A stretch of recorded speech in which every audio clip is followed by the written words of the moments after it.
আসেন আসেন মনাফ ভাই বসেন। বইসার কি হইব? না পাই ভাড়ার টাকা, না পাই অন্য কিছু। ওর মায়ের বাপ। মনাফ ভাই আপনি একটু বসেন, আমি আপনার জন্য চা নিয়ে আসি। চা আনতে হইব না, আমার পাশে বসো। 4 মাসের ভাড়া বাকি, আবার রানিং মাস রান করবার লাগছে। এইভাবে রান করতে করতে কোথায় যায় যে ঠেকবো আল্লাহই জানে। ওর মায়ের বাপ। শোনো, একটা কিছু করো। মনাফ ভাই একটু সমস্যায় আছি তো, তাই এতগুলো টাকা বেঁধে গেছে। আপনার ভাই আসুক, আমি ওর সাথে কথা বলেই আমি আপনাকে জানাবো। আরে জানি অনেক শুনছি তোমার স্বামী মিডিয়ায় কাম করে। হ্যাঁ, সালার মেহেজাবিন নিসু চঞ্চল চৌধুরী ওরা মিডিয়ায় কাম করে কোটি কোটি টাকা ইনকাম করে, আর তোমার স্বামী ভাড়া দিবার পারে না। হ্যাঁ, আবার সব বক্কর ছক্কর। আর মায়ের বাপ। আসলে মনাফ ভাই ও তো ক্যারেক্টার আর্টিস্ট। আরে রাখো মিয়া তোমার ক্যারেক্টার, যার চরিত্র ঠিক না ওই হালে আবার ক্যারেক্টার আর্টিস্ট হয় কেমনে? শোনো, তোমার এগুলো কথা কই, কথাটা হইতাছে আমার বাড়ি ভাড়ার টাকাটা একমাত্র তুমি সুদ করবার পারবা। বিনিময় খোঁজো। বুঝতে পারলাম না মনাফ ভাই। না বোঝার কি আছে, তোমার চেহারার মধ্যে চাইলে মায়া লাগে, লোভ আছে, আদর করতে ইচ্ছা করে। তাই কইছিলাম কি, আমার তো টাকা পয়সার কমতি নাই। তুমি যদি আমার সাথে একটু বুঝবারই পারছো। হ্যাঁ শোনা, অপেক্ষায় রইলাম। হ্যাঁ ঠিক আছে। সালা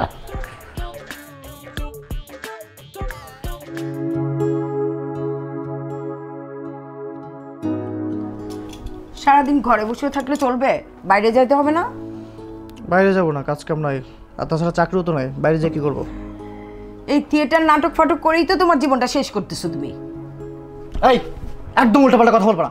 থিয়েটার হচ্ছে আমার ভালোবাসার জায়গা, ইমোশনের জায়গা। থিয়েটার নিয়ে যদি কথা বলো না, একদম কিন্তু ভালো হবে না বলে দিচ্ছি। আমাকে বললে লাভটা কি? বাড়িওয়ালাকে বলো না। আজকে বাড়িওয়ালা আসছিল তো, 4 মাসের বাড়ি ভাড়া বাকি। কি বলে আমি এটা সেটা বলে তো আমি কতদিন কাটাবো বলো? বাড়িওয়ালাকে বলো এ মাসের শেষের দিকে ভাড়াটা দিয়ে দেবো। আমি বলতে পারবো না, তোমারটা তুমি বলো। আচ্ছা ঠিক আছে, সেটা আমি বলবো। এখন ঘুমাতে দাও। ঘুম আর ঘুম, যত শয়তানের পাল্লায় আমি পড়ছি। কি হয়েছে? কি হয় নাই তুমি সেটা বলো। শোনো, এতদিন যা করছো ঠিক আছে, কিন্তু সে আমাকে অনেক খারাপ খারাপ কথা বলছে, তুমি জানো? আরে বাবু তুমি কাঁদতেছো কেন? তোমার অক্ষমতাই আমার সর্বনাশ।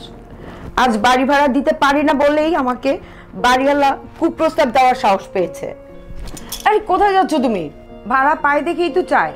ছোট লোকের জাত, লুঙ্গি বেচছে বড় লোক হয়েছে, আবার সেই টাকা দিয়ে বিল্ডিং বানিয়েছে। আর ও মনে করে কি ওর বউ যেরকম আমার বউ সেরকম। যদি ঠিক মতো আমরা বাড়ি ভাড়া দিতে পারতাম তাহলে তো আর এই কথা বলতো না।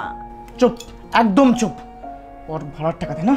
ঠিক আছে, ভাড়ার টাকা দেওয়াচ্ছে ওকে। আমাদের ভাড়াটি অ্যাসোসিয়েশন আছে না, ওখানে কমপ্লেন দেবো। টাকা আমি আজকে দিচ্ছি। আরে শোনো না কথাটা।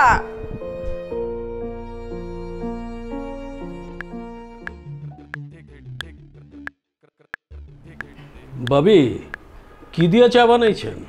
পটের দুধ না গরুর দুধ? হ্যাঁ, খায়া টেস্ট করে লেয়া জব্বরিছে। কি হইলো ভাবি, কথা কর না কেলা? হ্যাঁ, কি দিয়া বানাইছেন? পটের দুধ না গরুর দুধ? হ্যাঁ, খুব মজা হয়েছে ভাবি। হ্যাঁ हाँ भाभी, चीज बारी है मस्ती मस्ती चीज बारी है मस्त। কত বড় সাহস তুই আমার বউয়ের সঙ্গে অসভ্যতম করছিস না? কত বড় সাহস তোর! ওঠ, তুই না ভাড়া পাবি? কয় মাসে ভাড়া পাবি বল? কয় মাসে ভাড়া? কয় মাসে? 4 মাসের ভাড়া না? তোর ভাড়াটা আমি এক্ষুনি দেবো। এই নে তোর ভাড়া, এই নে তোর ভাড়া। পেয়েছিস? পেয়েছিস তো? তোর নামে ভাড়াটি অ্যাসোসিয়েশন আমি কমপ্লেন করেছি। হ্যাঁ, আর তুই টোটাল যেটা করছিস সেটা ভিডিও করে রেখেছি প্রমাণস্বরূপ, যাতে তোর আসল চেহারাটা ওরা বুঝতে পারে। আর এমনভাবে কমপ্লেনটা দিয়েছি তোর এই পুরো ফ্ল্যাটটার ভাড়া হবে না। দেখতে চাস প্রমাণটা? এই দেখ, এই যে এই ফোনে ভিডিও করে রেখেছি। এখন প্রমাণটা দিলে সুবিধা হবে। আর শোন, 1 তারিখের পর থেকে তোর বাসায় আমি থাকছি না। 1 তারিখের আগে যদি এখানে আসিস না, একদম পুঁতে ফেলবো। বাসা থেকে বেরো, বেরো, বেরো।